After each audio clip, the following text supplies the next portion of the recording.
The kids like Deep Purple. I'm sure they'll love late period Louis Armstrong.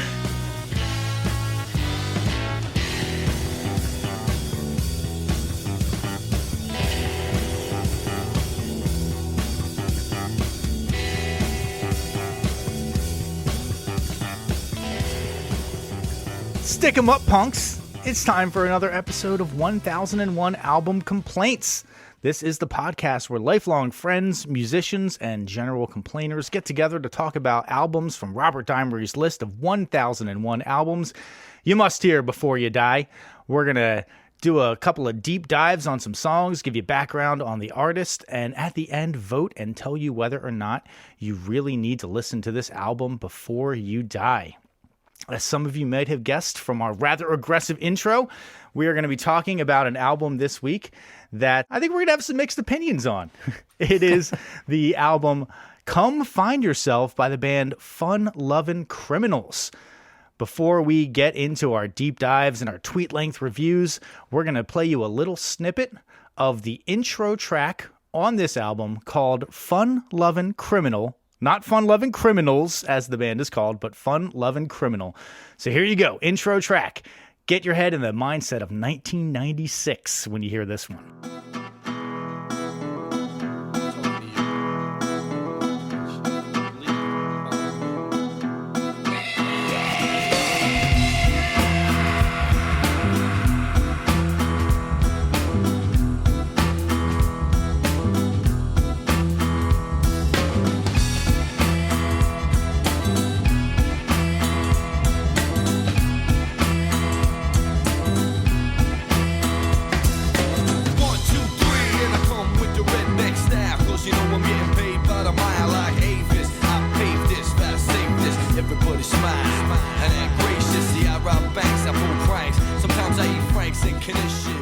All right. I think you guys have an idea of what we're in for this week. By way of introduction, I am going to throw it around the room to our cast of characters here and have them give their tweet-length reviews. I'm going to throw it first to Marty. What's up, you freaks? Try and imagine this. A lamer version of the band 311. No way, you might say to yourself. That's impossible. I'm just going to leave this here, and you can decide for yourself. I got so much flavor that I'll always leave you chewing. I got so many styles, you'll be thinking I'm from the UN. I broke into the White House and never got caught, and I'd be Neil Armstrong if I was an astronaut. I promise you, my 12-year-old nephew did not write that. Why you name checking the best lyrics on the album, Marty, right off the top? You got to save the gold for later. All righty. Thank you for that. I'm going to throw it next over to Rob. Thanks, Tom. This is Rob here. And I just want to say, thank God someone finally decided to make art from the perspective of native New York wannabe alpha gangsters who express nothing but confidence despite a preponderance of evidence that they are in fact talentless pieces of shit. That had really been missing from my understanding of the American landscape. All right. I think I can tell where this episode is going to go. I have a very short, very pithy tweet-length review. This is Tom here. My tweet-length review is just Apartment of Discomfort. Because they're a down-market house of pain. Damn. Alrighty. So, yes, we are diving into the 1996, February 20th, 1996 release, to be exact, of the Fun Lovin Criminals debut album, Come Find Yourself, released on EMI Records. Let's give you a little bit of background on this band of ne'er-do-wells. They are a three-piece with Huey Morgan is the lyricist and guitarist. We have Brian Fast Leister, who does the samples, bass, harmonica, keyboards, and trumpet, and Steve Borgovini, who is drums, I assume. I say I assume because this is one of the few times this has ever happened. There's not even a Wikipedia article of this member. That's how little of an impact these guys had in the world. So first of all, what the fuck, Robert Dimery? Why are we listening to this week? So yeah, three-piece. As Rob mentioned, they were all New York City natives, in case that did not come across in the lyrics for this album. Huey in particular, was kind of a troubled youth. He got into a bunch of trouble, was sort of a hooligan. Apparently, in his late teens, got arrested for selling cocaine while driving a stolen car, and was then given the option, according to him, this is the legend behind the band, he was given the option to either go to jail or join the Marines. And so he joined the Marines, and he was shipped off to Iraq. But not the Iraq that we're thinking of, where we actually invaded Iraq. He was in Operation Desert Storm, the first version of Iraq. And apparently this had a huge impact on him. He came back very scarred and very cynical about the entire system. And listen, I get it. All war is hell. But the Persian Gulf, the Operation Desert Storm, was famous for the fact that we basically kicked the living shit out of the Iraqis with like missiles and helicopters and shit like that. And the actual grunts on the front line saw very little action, almost no action at all. In fact, famously, there were 96 casualties. 96 officers were killed. U.S. officers were killed during the Iraq War. And then there were 105 non-combat related deaths, which that's like car accidents, overdoses, drunken fights that turned into somebody getting killed, somebody accidentally blows himself up with a grenade. So more people killed themselves by fucking up during that war than actually got killed in combat. Again, I'm not trying to disparage anybody who served. I know it's got to be really tough, but this guy sort of talked about it like it was his own personal Vietnam, and I just find that to be a little fucking hard to believe that it really scarred him all that much. I can see you guys are like, I don't want to comment on this whatsoever. I'm not walking into that fucking minefield. You're probably more scarred from having to actually like spend some time learning about this guy than he was in the war. Oh, yeah.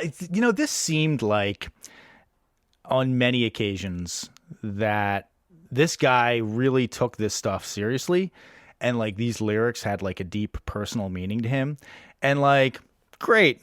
It's all good and well that they had a deep personal meaning to you. It doesn't mean that the lyrics aren't really stupid. And it also doesn't mean that you're not really stupid, and that's why you think that these things are really super deep and super personal. I didn't get any of that stuff from this. So listening to them talk about it, it was very disjointed. See, that's funny you mention that, because my overarching take, even though I was super snarky and calling them talentless pieces of shit, which, is holistically accurate, but it's a tale of two records. The vocals to me seem remarkably lazy, both in writing and delivery. Whereas the instrumentation, while not exactly revolutionary, is much more palatable. If this was just an instrumental album, I'm not saying I would like it, but if it was playing at a hookah bar or something, I'd be okay with it. It wouldn't bump me. Well, so there's an interesting story about how they got started as a band and how they got this album made originally. So Huey gets out of the Marines. He's back in civilian life. He's a civvy, a Jody, as they might have been called at some point. And, he needs a job. So he gets a job working as a barback along with Fast, who I'm just going to refer to him as Fast, because in all the interviews I saw, they just referred to this guy as Fast.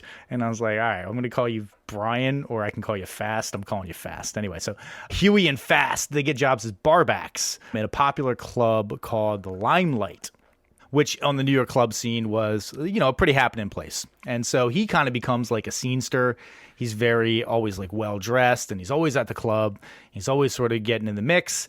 And he's seeing all these acts come through, like national acts are coming through on the weekends and stuff like that. And he's like, man, if I want to make some money and if I want to get laid, we got to start a band. Like, that's the way to do it. And so the club owner basically is kind of a genius, and he realizes, wait a second, I'm already paying you to be a barback. So how about I'll just have you guys get up and play like on your shift, and then I don't have to pay anybody to actually come and entertain. I'm paying like barback prices to have somebody come and entertain the crowd for a little bit. So they would get these opportunities to play sets at the Limelight, which was kind of a big deal. It's kind of a big club, and it got them some notice, and it got them some recognition on the scene. And then they've been playing this club for a while. They create a demo, and that gets over to EMI Records. And that demo is Come Find Yourself, sort of. Because as the story goes, they get this demo over to EMI, and EMI loves it. And they're like, we want to release this record. They sign the band. And then EMI's like, wait, sounds like you used some samples on this, didn't you? And like, oh yeah, totally. So they give them the list of the samples that they used. And it's like The Doors, Cream, Phil Collins, Jimi Hendrix.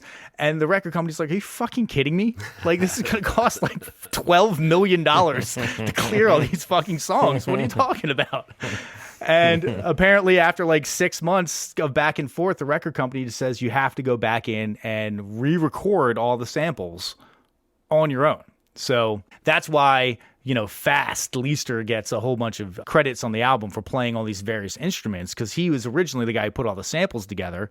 But then they call up this guy, Tim Latham, who is a legendary engineer. He's the guy who has worked with Psychedelic Furs, Arrested Development, De La Soul, Tribe Called Quest, Britney Spears, Lou Reed, all these guys. He's a top-notch engineer, and he basically dissects the album track by track, picks it all apart, and isolates the different samples that they have to then record and gives them like a hit list. He's like, go back through and you have to re-record all this stuff. You have to do this harmonica here. You have to do this guitar here. You have to do this bass here, trumpet here, stuff like that. Apparently they were only able to get through like 60% of the list.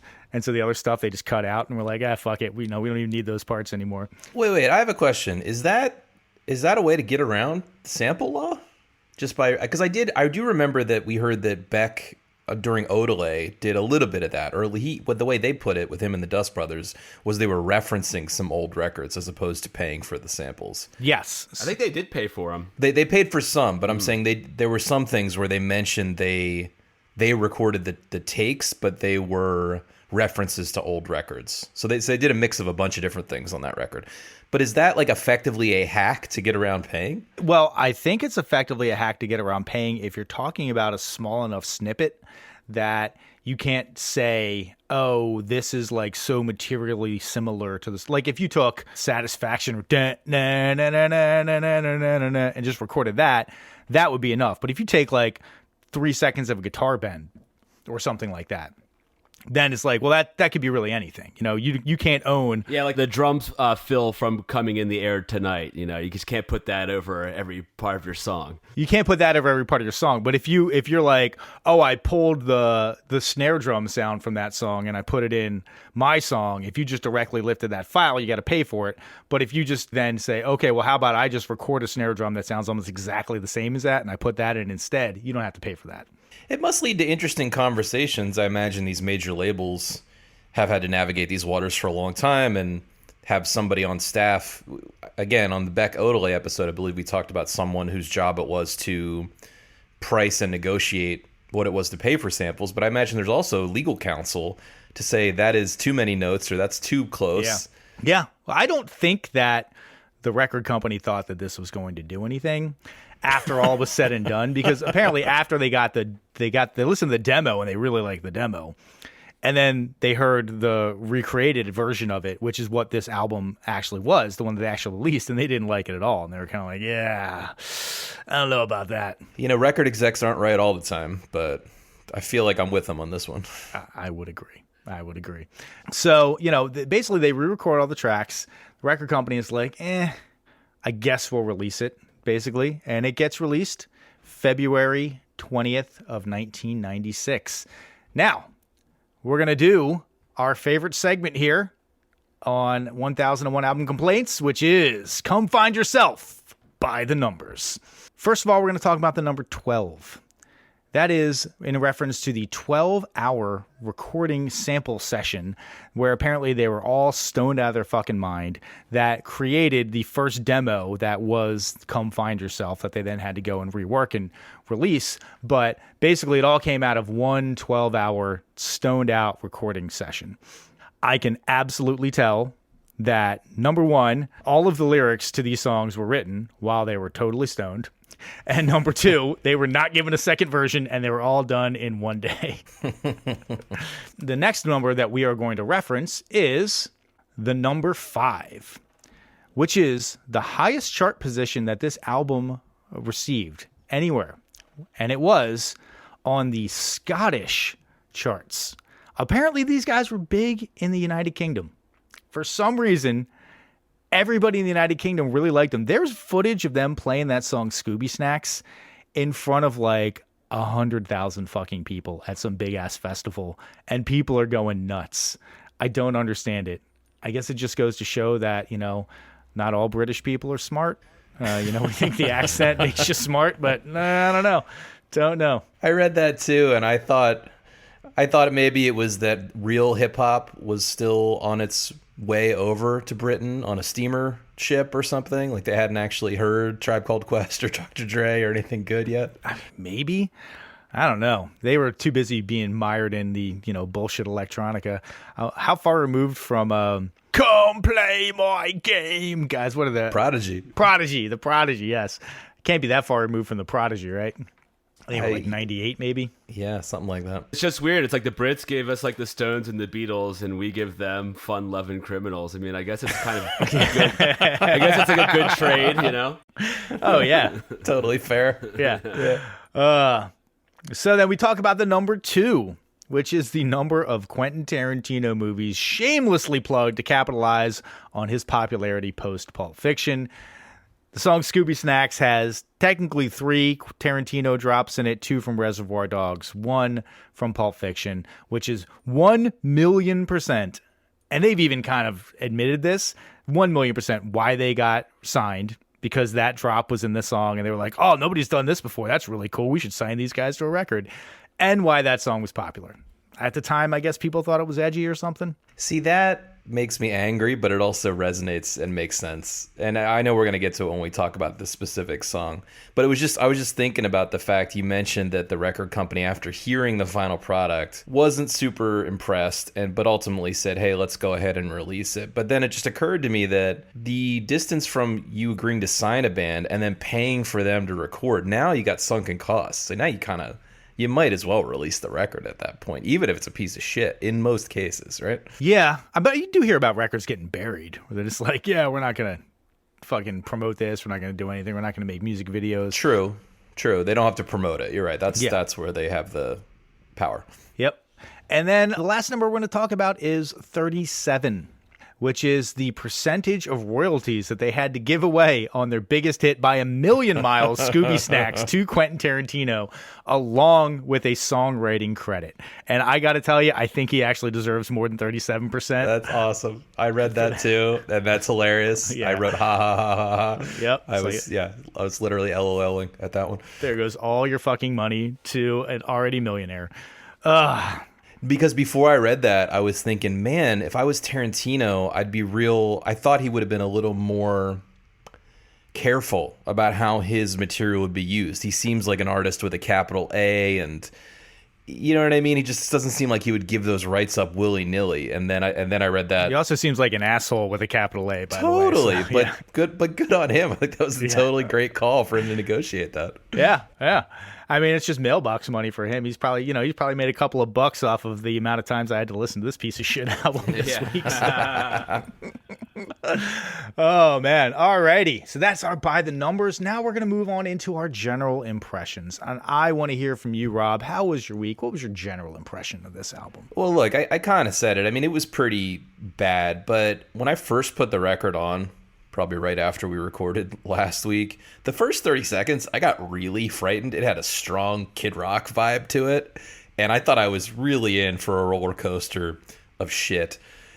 To be honest, it beat out that low expectation, but it still was pretty painful, mostly on a lyrical level. Like I said, I think some of the grooves and the instrumentation and even some of the little horn lines, although a lot of them are reworked samples effectively, I'm sure we're going to learn, that part wasn't that bad. And when there was no vocalization going on, a lot of the songs, I didn't mind so much. But the lyrics and the lyrical delivery, the rapping style, it just felt like it was from a bygone era of hip-hop. It's embarrassing. Marty, what was your general impression of the album? Yeah, my general impression is that, these aren't serious people. They're not serious musicians. Sometimes things in life can happen, and these guys had something happen to them. They're very, very fortunate because they probably didn't deserve. Well, I think they absolutely didn't deserve the fame that they've gotten. Agree with Rob. Lyrics are, and Tom. Lyrics are embarrassing. One of the guys in some of the songs puts on this like gruff kind of like affectation on his voice. It makes him sound like he's been like smoking for 50 years. You know, their rhyming strategy is like, hey, what rhymes with man? Man, plan, scam, damn, flam, and then they just put all those in a song and then move on to the next 3-letter word. Right. And it's funny that the album's called Come Find Yourself, because these guys don't seem to know themselves. And that's it. Well, maybe they do know themselves, and they know that they're a bunch of fucking jokers who are just trying to get laid and make a little bit of money. I guess. I gotta tell you, the interviews that I saw with Huey, the lead singer, like, he at one point was just like, you gotta understand, for somebody like me, my horizon was so close to the ground. Like, I would never thought I was going to leave the country, let alone like tour the world and make a bunch of money playing music. Like, I thought I was going to be one of those guys who like never gets like 5 hours outside of New York in his entire life. And so I just feel really lucky, and I feel really happy, and I feel really blessed. And it's like, okay, good on you for that. That's just some self-awareness. I'll back that up because I did watch an interview clip or two with him as well, and I did it at the end of the week, sort of today, and it made me feel a little bit bad about all the negative thoughts I had expressed in my mind and on the page, because he does seem like a pretty down-to-earth dude. Yeah, I mean, there is a... we'll talk about it later. There's a line from an interview particularly that I'm just like, I don't think you either know the English language very well, or maybe you just are completely off base on what this word means. But yeah, like, my general impression, I would like, literally the first time I listened to this album, I wrote down, this is music for dudes that call spaghetti sauce gravy. And funny. And like, absolutely a direct line to Kid Rock. 1996, this shit comes out. And talk about a little bit galling. We're going to get into the opening track again a little bit, but the opening lines are like 1, 2, 3, and I come with the redneck style. You were born and raised in the least redneck place in the fucking United States. Like, it does not get less redneck than New York fucking City. You're like, I'm from the fucking Bronx, and you're trying to say that you're a redneck? Come on, man. But that, I guarantee you, Kid Rock heard this song and was like, I think there's something there. How about like country hip hop? I bet you it's this like through line of hip hop came out and it was good and it was raw and it was fucking in your face and it was fucking aggressive and it was really black. And then House of Pain came out in like 92, I think. And they were like, oh, wait a second. Like, you don't have to completely vanilla ice it. You don't have to take all the shit out of it. You can have basically this exact same message and just have white guys deliver it, or the exact same attitude and have white guys deliver it, and millions of white teenagers will buy it. And I think that there is a direct line to these guys of just like, House of Pain, let's take the raw rap that was too black for the suburbs and just have white guys deliver it. Okay, great. These guys are like, we can do the same thing. And then they throw in a little bit of country, and it's like, oh, basically it's rap music for people who are scared of black people. And that's exactly what Kid Rock tried to do a couple of years later. And again, God damn it, they didn't make a shitload of money off of it, but I fucking hate it.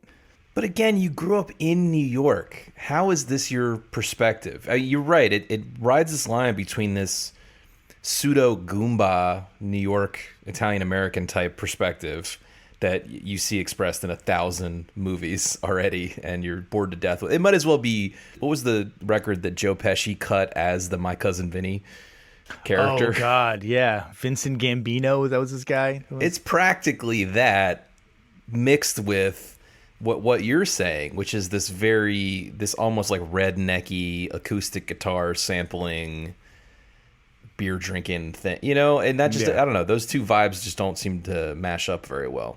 And, what's funny is that Huey Morgan, the lead singer, is Puerto Rican and Irish. He's not even Italian, but he totally comes across like super Goomba. You're right. Wannabe gangster shit, which they get really deep into on a couple of songs on this album. And it's honestly kind of fucking pathetic. Like, all the dick riding that they're doing of these like New York mafiosos. It's like, these guys hate you. What the fuck is wrong with you? Why are you doing that? Yeah. Yeah, I think certain styles of music shouldn't be smashed together like a lot of people have attempted to do over time. Blues, country, folk, rap, kind of. I still think those styles mesh here. I'm not saying they can't. I think any number of influences or styles of music can be combined, but not so forcefully like this stuff. I gotta say, if you listen to a lot of modern country right now, it sounds very, not like this, but it's very hip hop influenced. It's a lot less like, there's a lot less singing oriented and kind of more like rhythmically talking kind of shit going on like that. And it's terrible. It's not good at all. I don't like it. And I think it was actually Steve Earle who was talking about modern country, and he's like, if I want to listen to rap, I'll just listen to fucking rap. Why would I want to listen to country? Right. Why the fuck would I listen to a dude trying to do a half country, half rap thing? Right. You think that's coming off of the success of Old Town Road, or was Old Town Road a culmination of that? I think Old Town Road was a culmination of that, but after that, there's been a million pretenders. Yeah. As there always is. And these guys, I think, are the epitome of fucking pretenders. They didn't sell a ton of albums with this. In terms of verified sales, I could only verify that they sold like 350,000 albums, which is really not a lot. Mostly this week, I was just confused as to why this was on the list. You could see it as a stop on the road of like this really shit thread of music that I hate, but it doesn't seem essential. It doesn't seem like it moved the ball forward. I had the same question, and I was hoping you were going to be able to shed some light on it. Other than the fact that the list is, and I think we've mentioned this before, it's very UK focused. It's written by a British person and by British editors, compiled.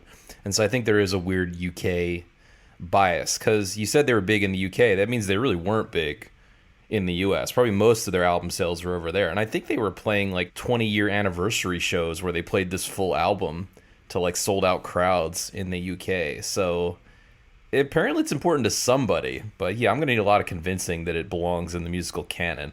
Yeah, I feel like US listeners hear this and they're like, oh, this is all fake. This is all bullshit. Like, clearly these guys aren't even real fucking New York Goombas even, and Right. clearly not real rappers, and they're clearly not real rednecks. Like, I don't get it. It's all fake to me. Anyway, let's dive into the individual tracks here. We're just gonna, you know what? We've spent enough time on this band. We've spent enough time on this album. Let's start talking about individual tracks. We're gonna revisit the opening track, Fun Lovin Criminal. Here's a little bit more of that song, and I promise you we will play a different section of the song, even if it doesn't sound like we are. Stick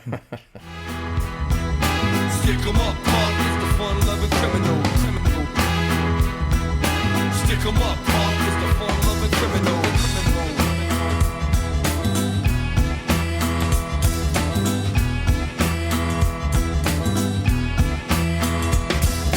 Yes, we bug a lot, and my friends is loud in, and I'm more freaky than Disco 2000. I scream, I yell, I bark, I bite, I hit you with an egg on a hot summer night. I never let the cops get wind of me, and I never ever say die. I never take myself too seriously, cause everybody know fat birds don't fly. Alrighty, you know what? I'll start this off. I don't hate this song as much as I should. I'm not saying I like the song, but I don't hate it as much as I should. It's got a rhythmic element to it that is, I think, well constructed. I think is well produced. Yeah, this is one of the ones where the music definitely worked for me. I think the hook is not bad as a theme song. It strikes a good balanced tone. I like the horn line that comes in the chorus, and I don't know if I don't know which came first, this song or their name, but it's not such a bad turn of phrase to write a song around or to name a band about. So lyrics are still embarrassing for the most part, but the hook itself, yeah, not so bad. This song did not come up before their name, because I just saw some old footage of them playing in like Nowhere's Fuckingville, and they were introduced as the Fun Lovin Criminals, where they were basically like joking about like, oh, they're playing this to pay off their bar tab or something like that. So they were totally nobodies, hadn't released an album at this point. So I got to guess that this is does not predate their name as a band. And you're right, it's marketing. I remember this song from back in the day. Yeah, well, they do mention Peter Gayton. I didn't connect this to the biography that you were talking about earlier, where they worked at the Limelight, but that guy was the owner of the Limelight and other New York clubs. Oh, okay. They name drop a lot of Yeah. people in these songs, right? I looked up. I just looked up. I was like, "Who's John Steed? Who's Peter? You know, Who is And I'm John like, oh. Steed? He's like some like James Bond type, British. I think a special agent type character. Smart like John Steed, I guess. Yeah. Yeah, It seems very New York-y referential, right? Because at one point he says like, "I'll chop you up like I was Jimmy Coogan" or something like that. Coonan. He was the guy who ran the Irish mob in New York in the 70s and 80s or something like that. Which, like, who the fuck would know that? Unless you go and look it up. right. One of my favorites was when he rhymed Franks and knishes with best wishes. Now, let's talk about this for a second. See, I rob banks. I pull pranks. Sometimes I eat Franks and knishes. Best wishes. I'm vicious. Marty, you hit the nail on the fucking head. Where he's just like, how many words rhyme with vicious? I want to say the word vicious. How many words rhyme with vicious? And he throws out all the words. And he says, well, I just fucking use them all. How about we just use them all? He was trying to get to vicious. And he probably wrote knishes first. And he's like, oh, shit, wishes also rhymes with vicious. You know, we'll just use them both. We'll just use them both. That's cool. I can make it work. Oh, God. And, so the horn line in this song, which I actually kind of like, is apparently just reveille. That da-na-na-na-na-na. They just took the reveille and they took a couple of the notes from that and just like messed with the timing on it. But I thought the horn line was actually pretty cool and tasteful, and it was very additive. That's the most interesting thing they've done. Yeah. Oh, you mean the military thing? Yeah. Oh. Yeah.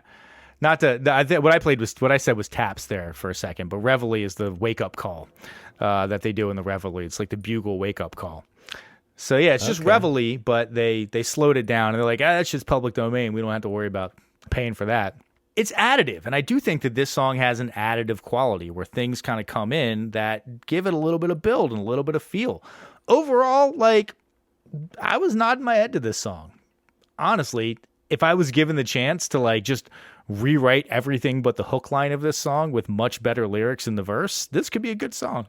Yeah. Yeah, I agree. I think it was one of the stronger instrumental efforts, but the lyrics fucked it up. But what I was trying to say earlier was that I think the tone of the instrumentation has like a playful, bouncy quality, which suits their band and the hook line effectively. Whereas later on in the record, I thought there was a weird mismatch of vibes coming from either the instrumentation and trying to match that with what they were saying in the lyrics. Yeah, no, I totally get it. They try to go a little bit more traditional hip hop and less fun party hip hop, and they just don't come off as hard. You know, when you have rhymes like, I'll hit you with an egg on a hot summer night as the big diss line in this, it's like, come on. The Beastie Boys pull it off because you can tell that they're joking and they don't think that this is actually cool or funny.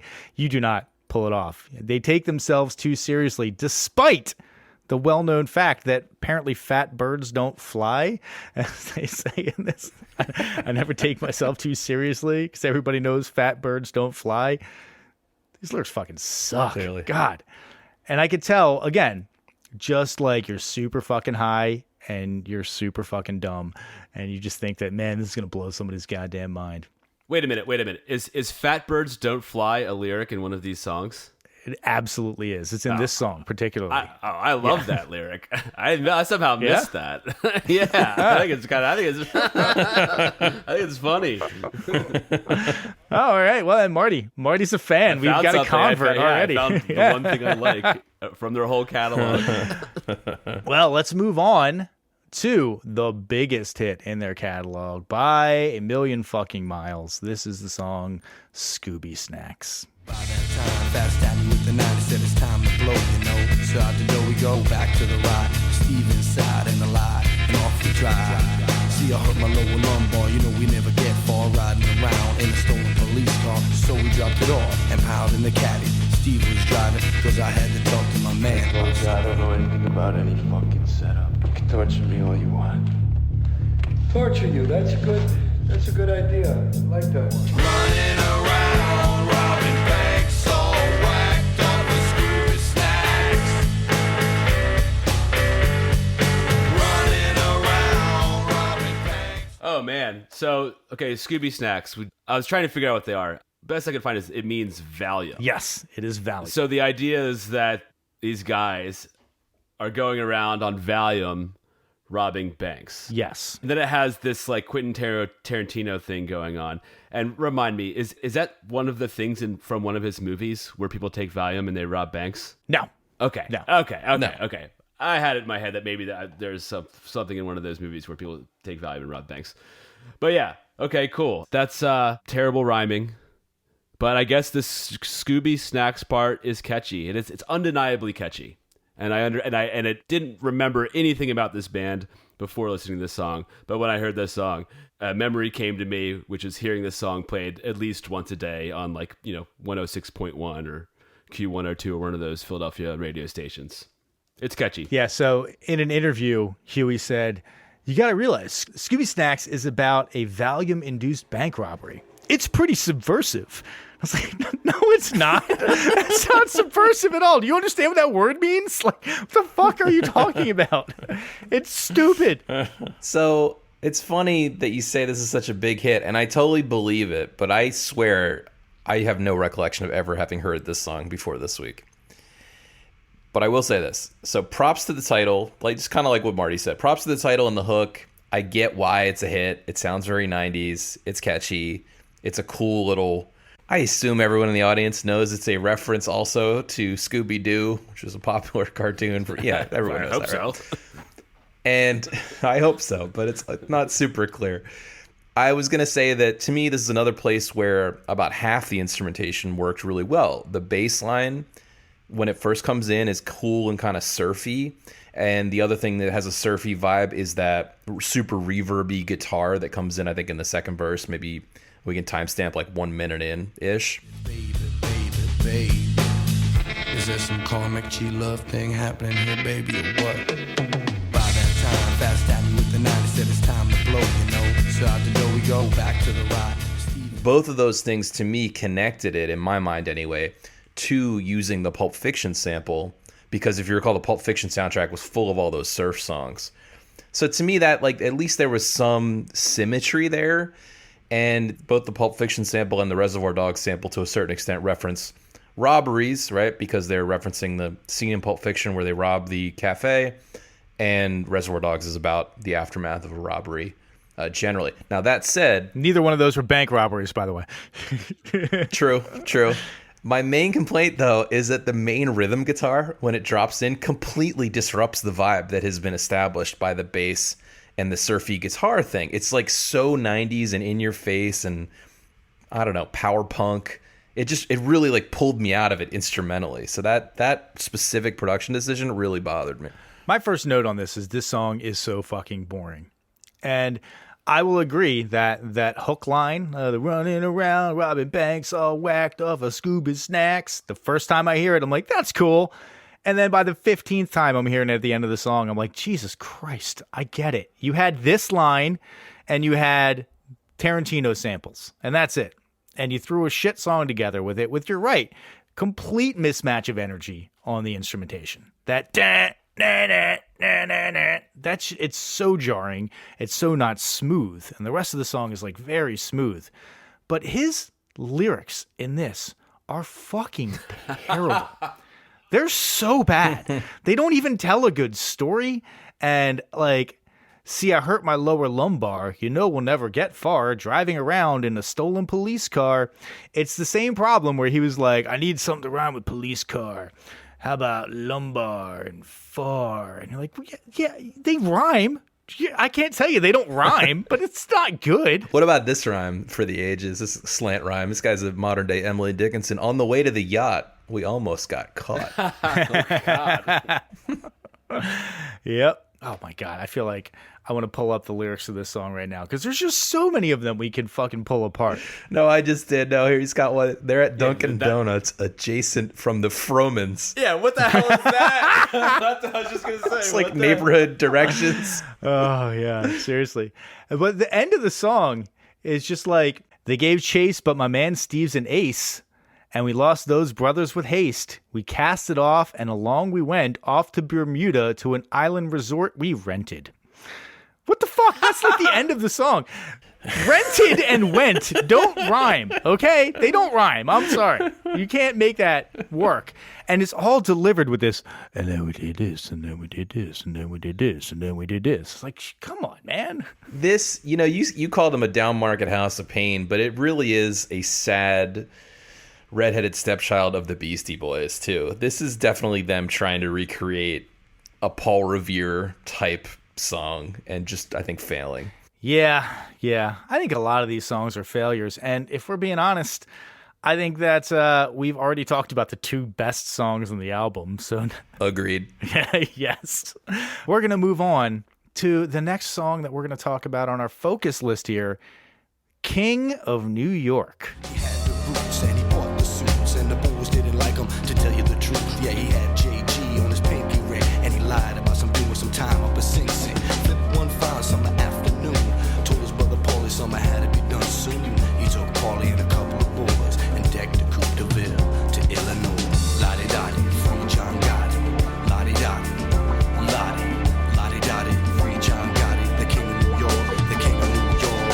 Lottie Dottie, free John Gotti. Lottie Dottie, Lottie, Lottie Dottie, free John Gotti. The king of New York, man, the king of New York. He got a clip from a stripper. He made All I can say about this song is it has a somewhat respectable groove. My problem is that it's so one note, though. Oh, it's the just groove repetitive. is fine, but it goes on way too long. It's two chords for the entire thing, and even the horn, when the horn line kicks in the chorus, it's one note. Yeah. So it's so monotonous. Now, that works for a song where you are trying to highlight high-level lyricism. That's why that works for a lot of that intricately rhyming hip-hop shit. You don't want a bunch of stuff to get in the way. You want lyrics out front so you can, number one, hear the meaning, number two, hear all the different intraline rhymings and the cadence changes and stuff like that. Not for this. This is just a guy who sounds like he's fucking reading a fucking ransom letter with a gun to his head and a fucking newspaper with today's date behind it. Like, it's not delivered in any kind of like compelling way. I just wrote that it was so lazy. Lottie Dottie, free John Gotti is the laziest hook. First of all, that was absolutely the laziest chorus ever, but you have to complete it. Lottie Dottie, free John Gotti. Lottie Dottie, Lottie. That's the full phrase. Right. You need to write a second line. And also, Snoop Dogg already took fucking Lottie Dottie, we likes to potty. That's what I was going to ask. Was this was after that song, right? It's fucking after that. It's like many you can't say years Lottie after Dottie that song. after that. After Snoop Dogg. No. You can't. No one can say it. It's done. It's in the. The song is called Lottie Dottie. Like, it's taken. Entirely taken. If you're right, and Snoop's is such a much better rhyme to Lottie Dottie. The free John Gotti. What is it? Lottie Dottie, we likes to potty. We don't make trouble. We don't bother nobody. That's great. That's That's great. great. Oh, I That's love it. great. That's lyricism. Yeah. Yeah. So, question. I don't know. I couldn't get information on who was actually on this song, but did they get Sendog from Cypress Hill to sing backups on this? I don't think so. No. It definitely sounds like that dude just shouting in the background.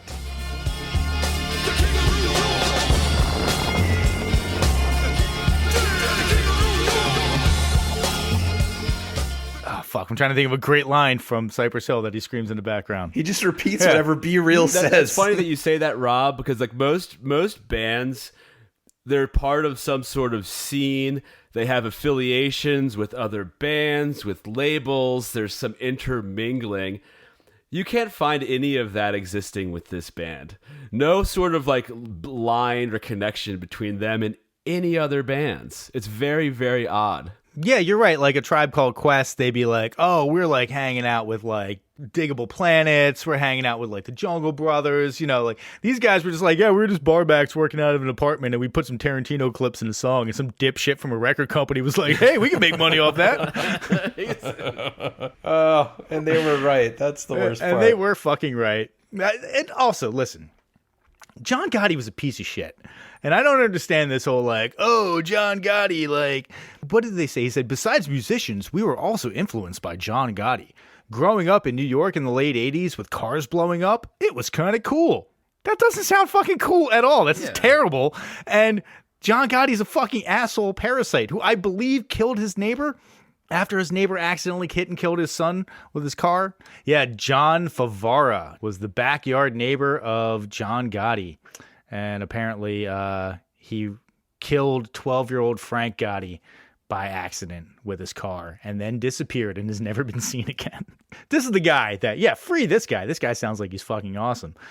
So there is a funny story about this where apparently, I'll read the whole quote here. This was a completely different song when it started. It had Steve Miller Band samples in and it was really slow. It all changed when we were opening for Korn. By that time, we'd sped up King of New York and made it more of a funk track. Their lead singer was going la-di-da-di, free John Gotti for his whole show. At first, we were pissed because he was ripping us off, but it made us think there might be something in this track after all. And listen, I'm not a huge fan of Korn, but I got to think that he was fucking with you. Of course, he's making fun of them. Yeah, he's like, look at these Yeah. assholes. Yeah. This is fucking ridiculously stupid fucking song. Oh, yeah. Good Lord. Let's move on to, I'm just going to go ahead and say it. I actually thoroughly enjoyed listening to this song. We Have All the Time in the World.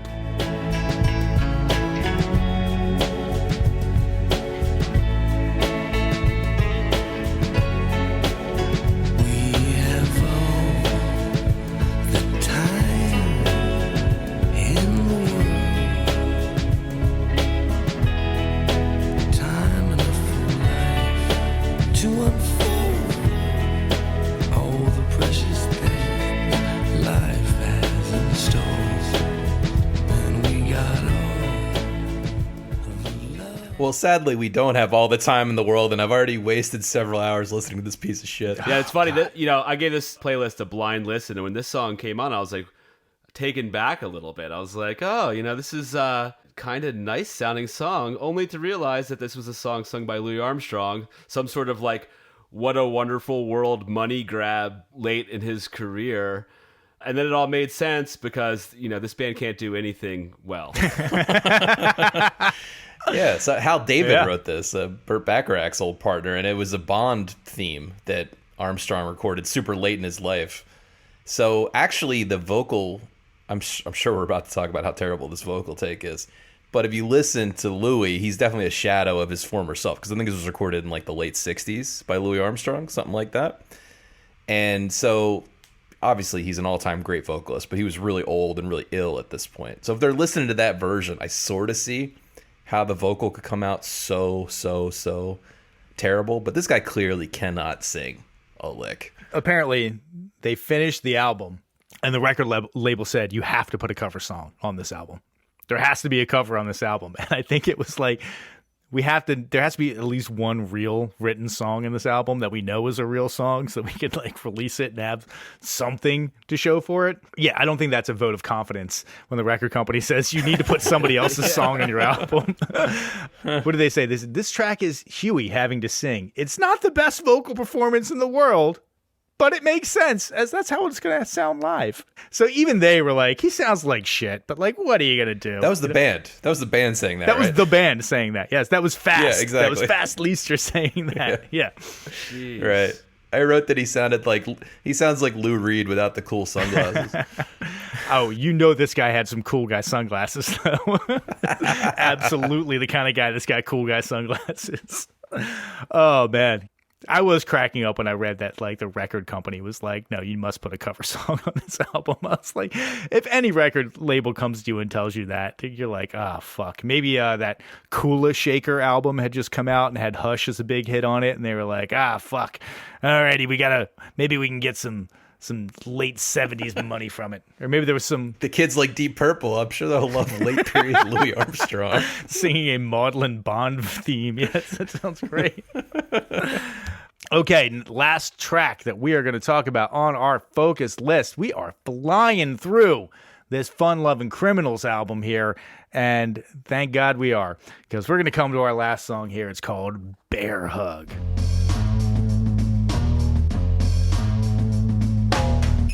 Crazy crew, you think you come and we say nah nah nah. We got the block locked up. We got the crazy crew, you think you come and we say nah nah nah. We got the block locked up. We got the crazy crew, you think you come and we say nah nah nah. We got the block locked up. We got the crazy crew, you think you come and we say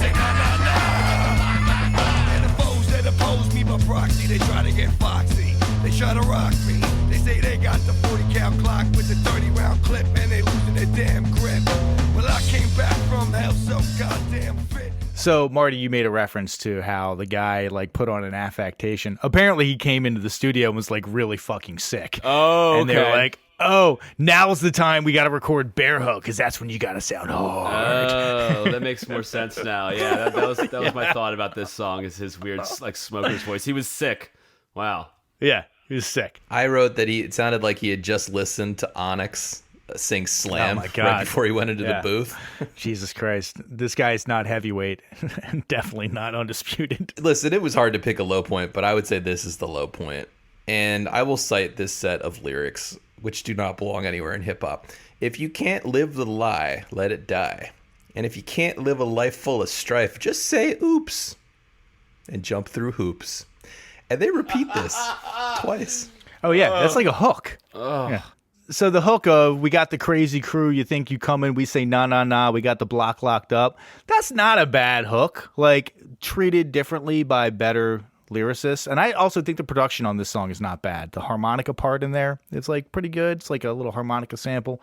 It's not bad. I like the upright bass that they got going on, which I guess would have been an upright bass sample, but they re-recorded it. Like, I think it's pretty well produced, but I don't buy this whole, like, they try to get foxy, they try to rock me, they say they got the 40 cal Glock with the 30 round clip. It's like, you're not hard, man. You're not fucking scaring anybody here. Nobody believes you own guns and rob people and shit like that. Like, don't fucking try to pull that off. You're a fun-loving criminal. I'll give him a quick production compliment since you mentioned that bass is a re-recorded sample, because one of the things I noticed is it's not, how do I put it? It's like a clipped sample, which makes it sound more like it's actually a sample from an old record. Like the timbre of the instrument doesn't quite finish its phrase. And so to me, that is an aesthetic decision that if they still made that, even though they re-recorded it, didn't necessarily have to me, that's interesting. I am going to go ahead and guess that when they got that list, like that like hit list of you have to, here are the parts you have to re-record, I'm going to guess that they probably did that in isolation. And they just had like a headphones on with like a don't bass line in it. And he's just trying to play exactly what that bass line is, what that sample was before. And probably not actually listening to the song and trying to fit it into the song. That'd be my guess. But I just think that makes me think of a certain kind of sample-based production style. It made me think a little of Wu-Tang, maybe also the hook line, made me think of a little bit of Wu-Tang too. Like that was, if Wu-Tang were delivering that line, I would think it was sort of okay. Yeah, Tom, do you have any notes on kind of what kind of equipment they were using? So originally they had a 6-track DAT that they were that they had recorded on. So they recorded on a 6-track, one of those digital audio tapes. And let's see, what do they have it all loaded up into? He had an eSonic EPS 16-track workstation. Oh, Which, yeah. So it's just like that's just like a sample firer, basically, right? Like you just fire off samples with that. You load up 16 samples in it, and you can kind of fire them off. This is like, mid 90s. They don't have a whole lot of money, so they're just kind of using what they got. I mean, it's still probably pretty nice equipment. Not necessarily like the highest of the highest top end. Although, frankly, I don't fucking know a whole lot about this stuff, so I'm sure there's somebody out there that knows more, and you can feel free to write us and tell us that we're wrong. 1001albumcomplaints@gmail.com. it's funny because I just Googled it, and it looks like Wu-Tang also used the Ensoniq sampler. So Rob kind of called it. Alrighty, yeah, I get it. So this song, this is what caused me to write Apartment of Discomfort. Like, this is totally, House of Pain style of like, I'm so tough and I'm so gritty and I'm blah, blah, blah, blah. But there's just no truth behind it. And like, even if you don't like hip hop, I don't like a lot of modern hip hop because it doesn't seem like there's a lot of truth behind what they're talking about, especially this era of hip hop. It seemed like they were pretty much writing about like real life shit, and that's what made it powerful. And these guys don't seem like they're writing about real life shit. It seems like they saw people writing about real life shit, and they're like, I can make some money copying that without any of the realism behind it. And I find it a little bit fucking galling, honestly. Right. I do appreciate that they shout out along what you're talking about. The guy kills someone and then goes and eats a chicken parm sandwich. I can't see the words chicken parm written down on paper without immediately craving one. So I think I know what my dinner plans are for tonight. That is fucking true, actually. I was definitely like, chicken parm sandwich. I got one for lunch this week, actually. I was listening to this shit so much. Yeah. Anything left to say on this, or have these guys said it all? Did they just leave it all out on the tape for us, and there's nothing more that we can say about it? It's pretty fucking bad. But it is thankfully short. It is under an hour long, which in the CD era, good for them. They didn't make me suffer for longer than necessary. This could have been a fucking 67-minute long album in 1996. So let's get to the voting. I know everybody is as curious as I am what their votes are going to be. I'm going to throw it around the room. First, I'm going to Rob. Rob, what is your vote? Yay, nay, must listen before you die. You know, when scholars look back on this period of fruitful hip-hop innovation, they will agree that this album is a piece of shit and is completely inessential. So it's a no for me. Barty, how about you? Not only does this album not belong on the list, it makes me question the list. You know, it's funny. My vote was going to be fuck you, Dimery. There you go. Yeah. How dare you make me listen to this? We've talked about this before. This is a musical fucking dead end. This doesn't lead anywhere fruitful or important. It's not necessarily a dead end, but it's like that shitty rest stop that just has bathrooms and not even any maybe one shitty vending machine or something like that on the highway of music. It's got nothing to offer you. Keep on fucking driving. If you really are a big fan of House of Pain and you're a really big fan of Kid Rock, you still don't need to listen to this fucking album because it doesn't improve on it. It doesn't add to it. It's not making the canon better. As much as I dislike Kid Rock, his material is better. It is better than this, yes. And that is saying a lot because that Kid Rock album is fucking terrible. But this is an album of all lowlights of the Kid Rock album, just repeated ad nauseum, right. And then one song that's okay because it has a Tarantino sample and that's kind of okay.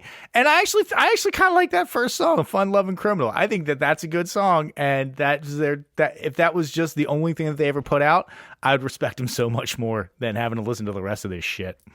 There you have it. 0 for 3. No surprises here. I think we all saw that one coming. Sorry, Fun Lovin Criminals. I guess you'll have to go back to playing packed fucking 20-year anniversary shows in the fucking UK for some goddamn reason. But you did not make the list. We will not be recommending that people listen to this album before they die. This album a couple of times this week made me yearn for that sweet embrace of death. Before we get on to firing up that old Albinator and finding out what we're going to listen to next week, I am going to throw it over to Rob, who I believe has some mailbag missives that he would like to read to us. Thanks so much, Tom. Yeah, we're a little behind on our mailbag, if I'm being honest with you, but a lot of the missives have been coming fast and furious. So these reference some episodes that we recently did. One, we've been getting some feedback about the drinking game we put out there, so I think we're going to have to continue to add to that. Dominic writes, I'm listening to Led Zeppelin 2, episode 100, where we introduced the 1001 Album Complaints drinking game.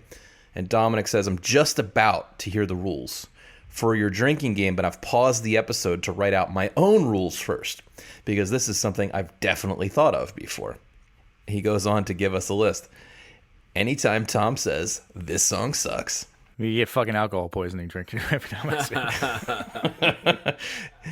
Anytime we make an Eric Clapton reference, good call. Good call. We didn't hit that one. Anytime Phil free associates a bunch of random unrelated bands to compare a song and it makes no sense. It's kind of a band Stereolab Dr. Dre thing. Oh, Jesus Christ. Again, just fucking go to the hospital. This guy has our number. He clearly has our number. Anytime Adam says pitchy or goat vibrato, I feel like this guy might know us better than we know ourselves. He did hit on one that we hit on, which was arguments about using a pick while playing bass. And he mentioned one of our favorite phrases, which is freak out the squares. He goes on to say, still enjoying the show after 100 episodes. Keep up the great work. Thank you, Dominic. We're going to compile this. We're going to keep adding to that drinking game. Please let us know if you hear anything else that you think should be involved in that. Maybe we'll publish an official version soon. Next, I wanted to follow up on an episode that I'll admit I was surprised got several emails, which was the Electric Prunes. God. Chris from Sweden, I'm inferring he's from Sweden, writes, "Hi, nice podcast." He's very nice, so he's probably Scandinavian. "I'm a huge Prunes fan." So this was a fun listen. We found him, the guy. Oh, God. Sorry, I'm already laughing. I can really recommend their live album from 1967 in Stockholm, Sweden. It's a must listen. One of the finest live albums from that era. 60s psych, garage, underground, and underground nerds like myself consider their second studio album, which is actually entitled Underground, as their best, though. And then we got one. I have another one I want to read about the Prunes, because I'm telling you, Prunes feedback. Who knew the Prunes had such a following to this day? So fan BT from Minnesota writes, "One thing you didn't note on your Electric Prunes episode is that the song I Had Too Much to Dream Last Night was track 1 on something called the Nuggets compilation from 1972. This person goes on to say, "That compilation, curated by Lenny Kaye, is probably the single most important compilation record of all time, and only missed out being on the 1001 albums list because Dimery didn't include any compilations. It's actually incredibly influential in terms of solidifying a canon of garage proto-punk from the 60s, especially since Lenny Kaye later became the guitarist for Patti Smith." I thought that was interesting, and actually I haven't listened to I found a version of Nuggets on Spotify, and I'm interested to look into that. She thinks the Electric Prunes in some way survived through the work of this compilation, which is kind of an interesting thought. That's cool. Yeah, that's really insightful. Yeah.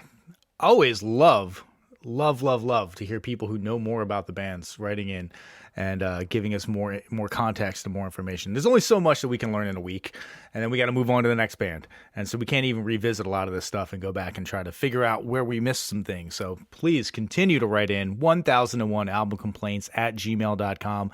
Give us any context we missed. Tell us you like what we're doing. Tell us you think that we're off base. You know, we admit it. We're just giving our first takes on this album. All we have is 1 week to get used to it. And if you've been listening to it for years, maybe there's something you know that we don't. Always love to hear from everyone. Now, let's get ready for our homework assignment for next week. I have the Albinator. It's been chilling in the corner. It's all Scooby snacked out, and I got to slap it and throw some coffee down its gullet to get it going. Let's spin that wheel and find out what the next record will be. Drum roll, please. Next week, we will be listening to... The band is Susie and the Banshees, and the album is Juju. I have heard this album before, and I do not like it. Maybe I've only listened to it casually. Maybe deep dives will give me something that I can really sink my teeth into. But goddamn, I have not been a fan of what I've heard so far.